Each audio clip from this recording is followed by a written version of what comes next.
As someone with autism, I knew that I wasn't getting good results. I knew that I would try to interact with somebody and I would get a weird result. And what I hear a lot, not just people with autism, but I would say modern generations in general, will tell you that they're not good with reading social cues, or they don't understand social cues.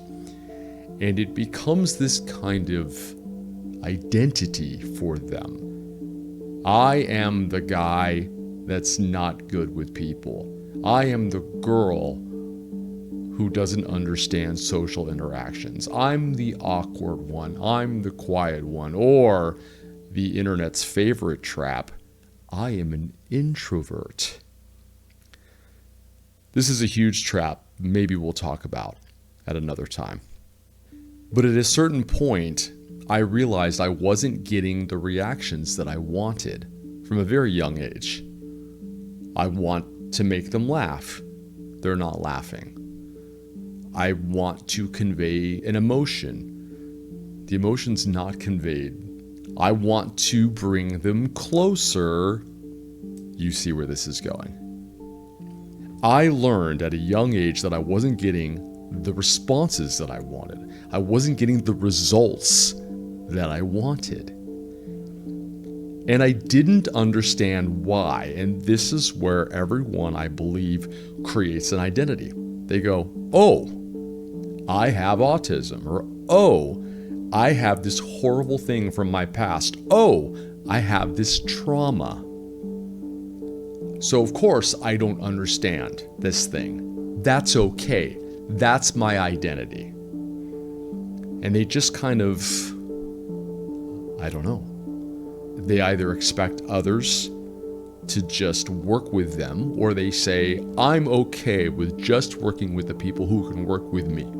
Or they get much more militaristic about it, and it becomes I'm gonna force everyone to work with me. I'm gonna legislate that people work with me at the way that I work. But what I've noticed is that they all have the capacity to acknowledge, yes, that's a bad reaction. That's a good reaction. And that's literally how I started. I went, that's a bad reaction. That's a good reaction. I don't understand that reaction. Put a circle around it. Put it away. Store it. And I started to compare, like, okay, oh, good reaction, good reaction, good reaction.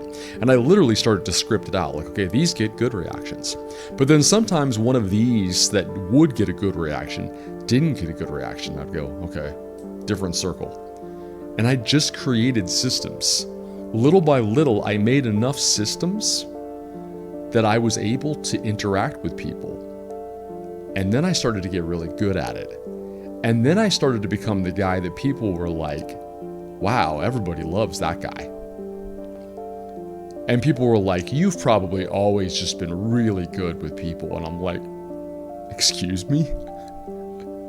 You have no idea. But I managed to do something with it. And this is what I did. And we're going to come back around to the catch of all of this. I knew I was getting bad results, and I didn't want them. This is your first step. You have to go, I'm getting bad results. And then you have to go, I don't want them. I want good results. Which leads into, I guess, the third thing, which is actually the first thing. It's a decision that interacting with other humans is valuable.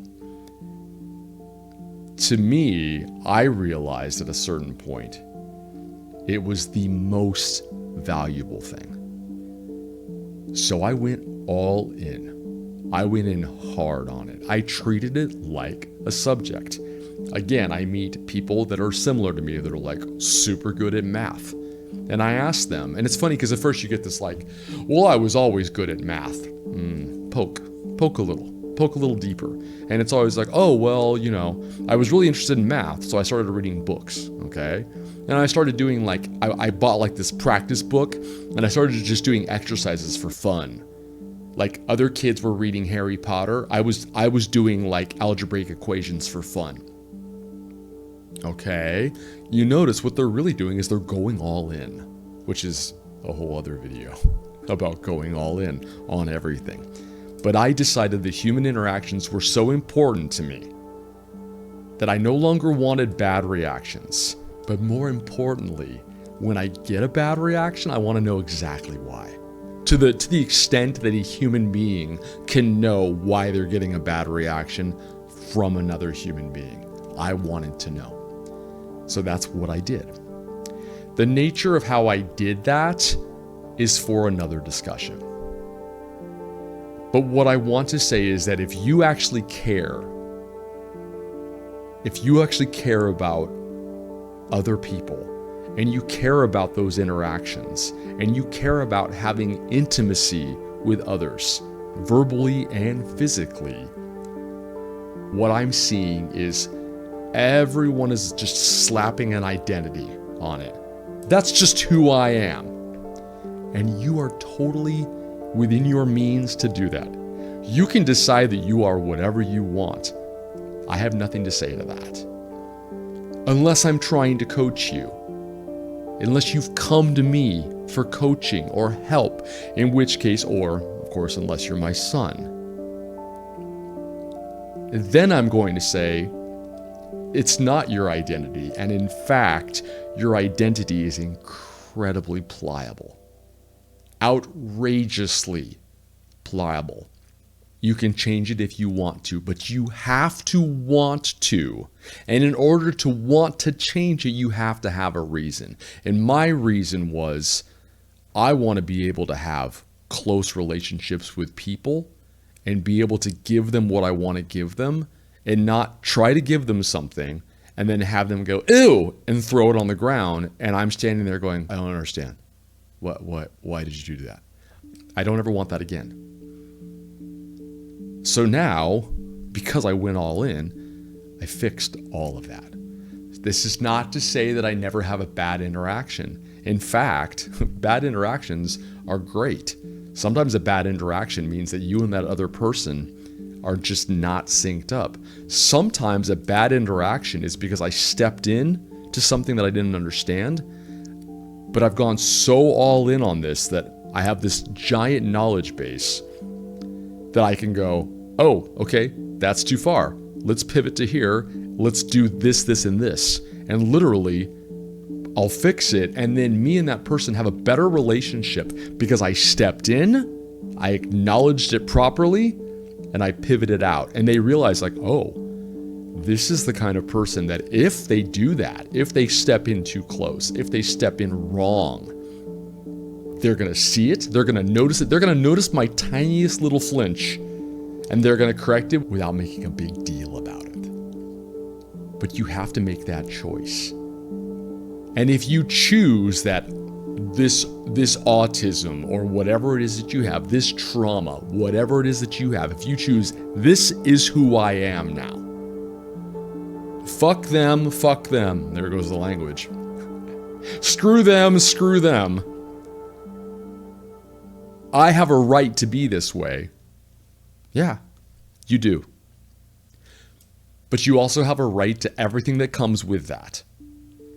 Who you currently are is simply a collection of choices that you have made, consciously or unconsciously, throughout your previous days that have led you into this shape. And this shape can be smashed apart and reassembled. If you choose to say, this is my identity, you're also unchoosing to be able to associate with most people. And again, if right now you're watching this and you're going, good, I don't like other people. One, I have to wonder how long you're going to want to watch my channel. But I've forgotten what two is. And two, you're only limiting yourself. Interacting with other people is the most important thing in the world. Think about going to an amusement park and there's nobody there. I feel like this is one of those hypotheticals, and you'll hear people give these very proper sounding answers. Will it be like, oh man, wouldn't it be great? Wouldn't it be great if I could go to Disneyland and there's nobody there? It's just me, or maybe me and my best friend.